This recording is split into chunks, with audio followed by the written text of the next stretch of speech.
How's it going, everyone, and welcome back to another FIFA 21 player review. In this week's player review, we have got Renato Sanches, the 82 rated Portuguese centre mid. We have applied the powerhouse chemistry style to him to boost him up to an 88 rated player, giving him a boost on his defending and his passing. We have built a nice little team around him, which you will be able to see on the screen. The whole price of the team, how much it come up to. In the game, you will see how much we did play for Renato and how much he's worth on PlayStation as well, because we are playing on Xbox. This team looks pretty good. It's quite meta compared to previous FIFAs. A lot of people are using these players, especially the two strikers that we have got. We've gone for a mix of Bundesliga and French League players. Hopefully this team plays quite well. Hopefully we can give you a good review of whether he's worth buying or not, and whether you should spend your coins on trying them out or even putting them into your actual team and using them in next week's weekend league. I hope you enjoy this. If you do, make sure you drop a like. Don't forget to subscribe, and let's get into the gameplay. Right, so into the first game with Renato Sanches. In this game, he is playing centre mid in the 4-4-2. Let's just go over a couple of the key factors of how he plays and what type of player he is. So as you can see, we've got the powerhouse chem style on him. He boosts his defending and his passing with that chem style. He's got 4-star, 4-star. He is priced at 80, is that 85k? Yeah, 85k on Xbox and 80k on PlayStation. Based off early thoughts in the first game, he feels really good in that centre mid position. He completely dominates the midfield. He's got aura about him, which, for the price of his cards, especially this early on in the game, he is absolutely phenomenal. Like, I can't explain to you enough how good he is. As you can see, he does a nice little bit of skill, manages to get forward, nice little turn of pace now to knock the ball forwards. Gets a shot off as well, doesn't manage to score, but he has shown his qualities going forwards as well as what he can do, holding and not going forward and playing that centre mid dominant position. In this short little space of time in the game, he does manage to create quite a lot of different actions and capabilities and shows what he can do. In this short little space of time, he managed to get a shot off. I think he does actually manage to score in a second as well. He's just absolutely phenomenal. I can't tell you how good he is. He really, shows a nice little bit of strength, gets forward, does manage to get the goal. As I said, the first one, he's creating a nice chance, does a little bit of skill, gets through as a shot. And on that one, he might get a little bit of luck because of his strength, his power and his willingness. He just managed to get the ball and score. In this game, we are showing the qualities of the team as well as him. Straight away from kickoff, after he's just scored, he manages to win the ball back straight away, showing how good he is as well as tackling, as just as good as he is at shooting. In this position, he is playing obviously centre mid, but he's showing his key qualities of going forward and of course playing like a defensive role as well.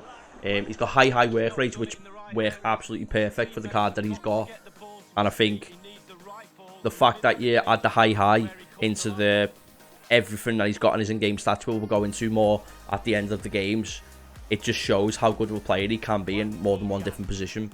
In that, he just managed to win the ball back, we get through again and managed to score to go 4-1 up. We're absolutely dominating this game. This is the last of the 5 goals. Again, he is involved with this goal now, as you'll see.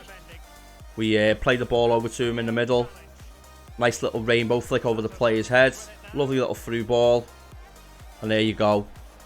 Lovely goal, 5-1. And that does manage to warrant the rage quit.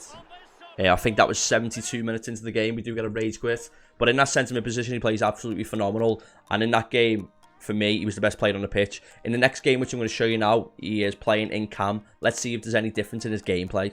Right, so in the second game, we do manage to play him in the cam position in the 4-1-2-1-2. Wanted to try him out in a couple of different positions just to see whether he'd be a lot better than what I thought he would be in just playing the centre mid role.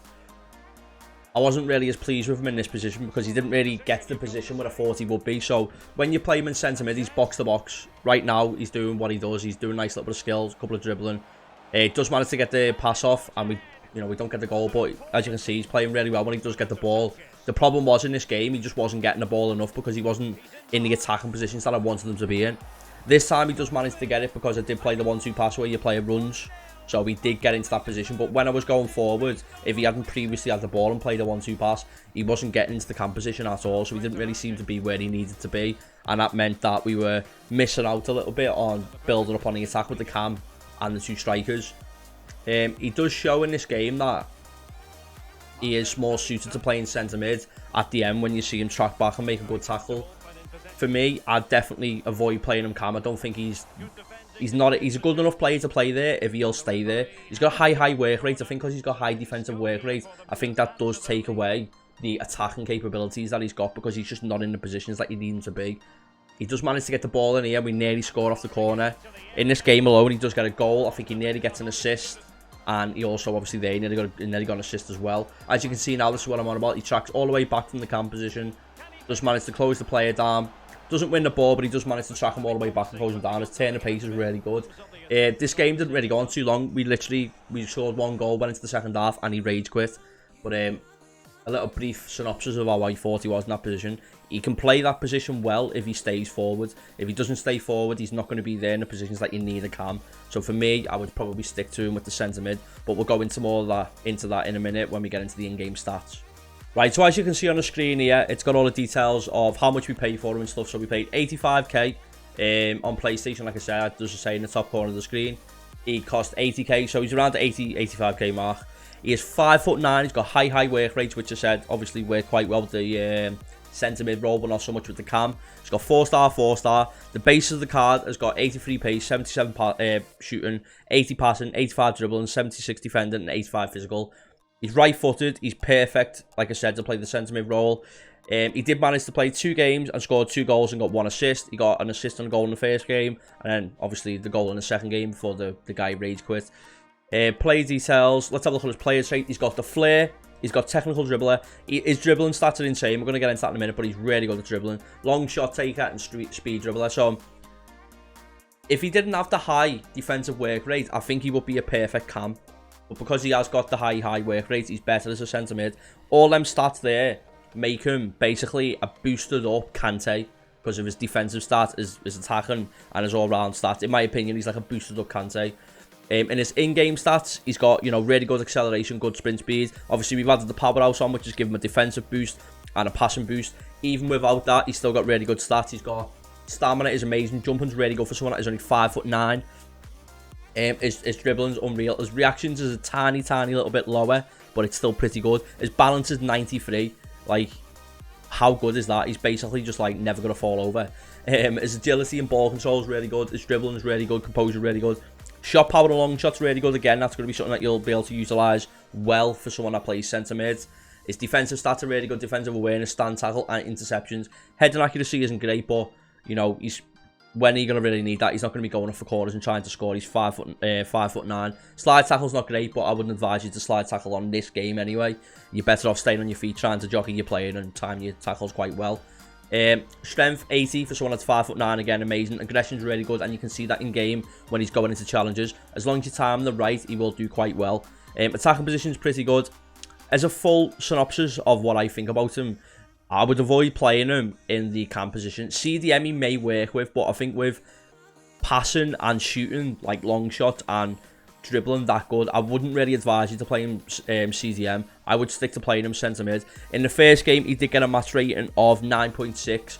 That shows obviously how he played a lot better than centre mid. And in the second game, he got a rating of 8.6, but we did only manage to play 60 minutes. But we did get a rage quit in the first game as well, which is around the 70-minute mark. So we didn't play much more in the first game, but he did have a massive impact in the first game compared to the second. He did win us the game in the second game because we did get a 1-0 rage quit, but I feel like we could have won that game by about 3 or 4 goals with the rest of the other players. I think he's really good. Is he worth the coins? 100 million%. I've used quite a few centre mids on the game right now, and for the price that he is a lot better than what he is worth and the rating he has got. For me, he could easily, if he was an 88 rated card, it said 88 instead of 82 on that, people would pay 300, 400, 500k for him. One of the things that knocks him down is Portuguese haven't got too many links, but he does link with Ronaldo. He plays in the French league, haven't got too many links, but he is really good for the team that we've built, which we'll go into in a minute and have a little look. And for me, he's a really good player. Like I said, he's like a cheap Kante mixed with Hullet. He's just, well, not even cheap. He's reasonably priced, isn't he? But he's a really good player. This is the team that we built as well. The team did come up to around 95 to 110k, depending on which console you're on. For me, really good. Can't really knock any of the players. Didn't really get enough time to try them. We were focusing on Renato, Sanches, but every time I needed one of the players to call upon, he did do quite well. Really solid team. If you've got a budget of around 100k and you want to try Renato, Sanches, who for me, for that price, you're not going to get a player at all on the game. Don't just mean centre mid, I mean at all. Really good, massively effective in the team. does absolutely, you know, everything you need him to do for the centre mid. Box-to-box midfielder. So if you want to try him out, go and try him out. That has been the Renato Sanches review. Kind of slash squad builder. If you do like this team, give it a try. If you did enjoy the video, don't forget to drop a like, drop a suggestion you would like to see us possibly review next week, but obviously you might have to wait till next week because I think we're going to be doing either ones to watch, maybe the one that we pack on stream that we get in our pre-order pack, or we'll be doing another team of the week review. These will probably be coming out on every Thursday around 4 PM. Don't forget to subscribe, and I will see you all later.